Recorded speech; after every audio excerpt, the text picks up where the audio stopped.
help could be on the way to contain one of the leaks spewing oil that now threatens the Gulf Coast. Despite the Gulf spill, John Kerry still backs up big oil, the helpful role he says those companies have played in Senate climate talks. And a truck filled with fuel explodes at a Texas refinery.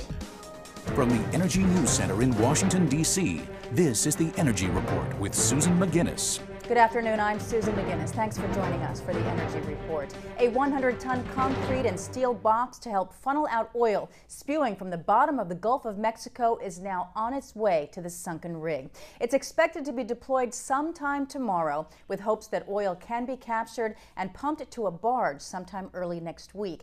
BP capped one of 3 leaks at the well on Tuesday night, a step that will not cut the flow of oil, but BP hopes that it'll make it easier to help with deployment of this capture box. Satellite images taken today show that oil has reached the Mississippi Delta and the Chandeleur Islands off the coast of Louisiana. We have detected oil 7 miles off of Southwest Pass, heavy oil, 2 miles inside a sheen, so it's 5 miles from reaching that coastline.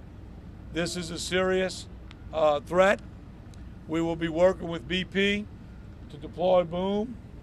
The boom they're using offshore, but we hope to ask them to deploy it in J shapes all along the coast. If it gets west of the river, the currents will pull it up the shoreline quickly, and we need to do everything we can to stop that. The Coast Guard said officials plan to send out about 80 vessels from Mississippi to Alabama, primarily to handle the booming. 2 Coast Guard cutters would do offshore skimming. Interior Secretary Ken Salazar got a look today at environmentally sensitive areas that could be devastated by the spill. He toured wildlife refuges in Louisiana and Alabama.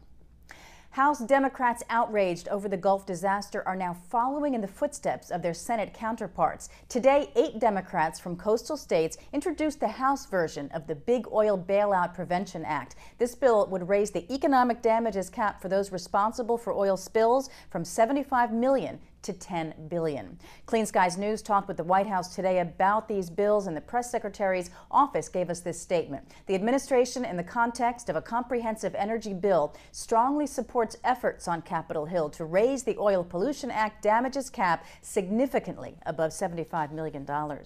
Meanwhile, climate legislation co-author John Kerry also touched on the oil spill today in a speech at the Good Jobs, Green Jobs conference in D.C. He said the long-awaited Kerry, Graham, Lieberman bill will be rolled out, in his words, very, very soon. And with the Gulf disaster in mind, Kerry referred specifically to the role that big oil companies have played in crafting that climate legislation.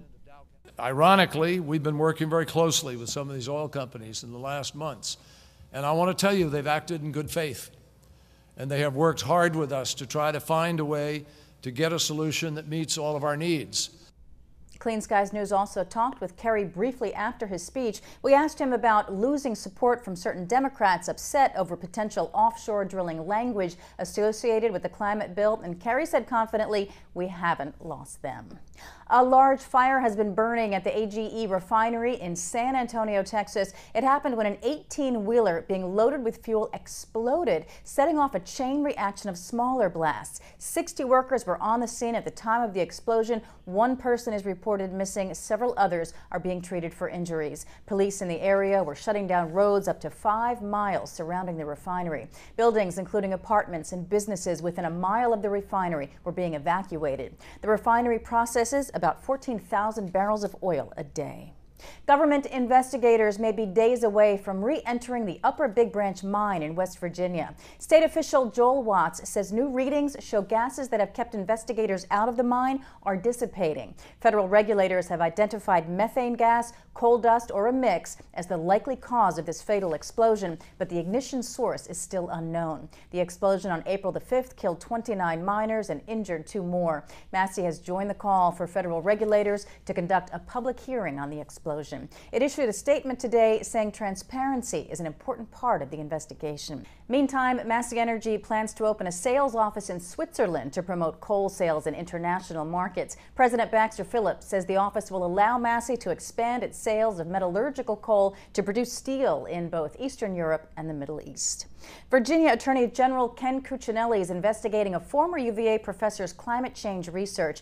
Cuccinelli is demanding records from the university as part of an inquiry into whether Michael Mann defrauded taxpayers by using manipulated data to seek money to back his research. Mann got 5 public grants worth nearly $500,000 while he was at UVA from 1999 to 2005. He's now at Penn State. Cuccinelli is suing EPA, contesting its finding that greenhouse gases endanger human health. The finding was based on international research, including Mann's. Cuccinelli spokesman Brian Gottstein says the investigation follows up on climate change skeptics' claims that emails stolen from a British university proved that scientists have exaggerated the threat of global warming. That university has investigated and concluded that skeptics are wrong. Gottstein says Cuccinelli wants to determine whether Mann misrepresented any data to obtain grants while at UVA. The Connecticut House of Representatives has passed an energy bill that would expand the production of renewable energy. That follows Senate approval Tuesday as both houses raced towards session deadlines. The bill did not get enough votes to overcome a potential veto by Governor Rell. Her aides have joined Republican lawmakers in questioning whether the bill would raise power costs. Democratic sponsors say it will lower rates 15%. Connecticut has the highest power rates in the continental U.S. The legislation creates a new program to promote solar installations. It also promotes efficiency, including adopting California's appliance efficiency standards, and requires power companies to buy specific amounts of wind and solar capacity. NorthernStar Natural Gas is halting development of an LNG terminal near the mouth of the Columbia River in Oregon.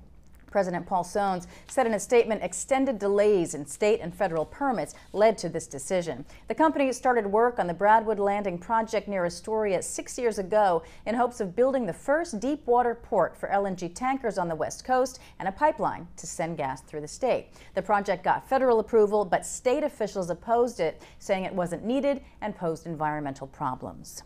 Swedish engineering firm ABB is acquiring U.S. software firm Ventix for more than $1 billion. ABB says it's buying Ventix from Vista Equity Partners to try to become a key player in energy management software and smart grids. Ventix operates in more than 40 countries. Let's take a look now at some energy goings-on around the Beltway tomorrow. At 8:30, EPA and DOE will hold the first public meeting of the Interagency Task Force on Carbon Capture and Storage at the Grand Hyatt, Washington.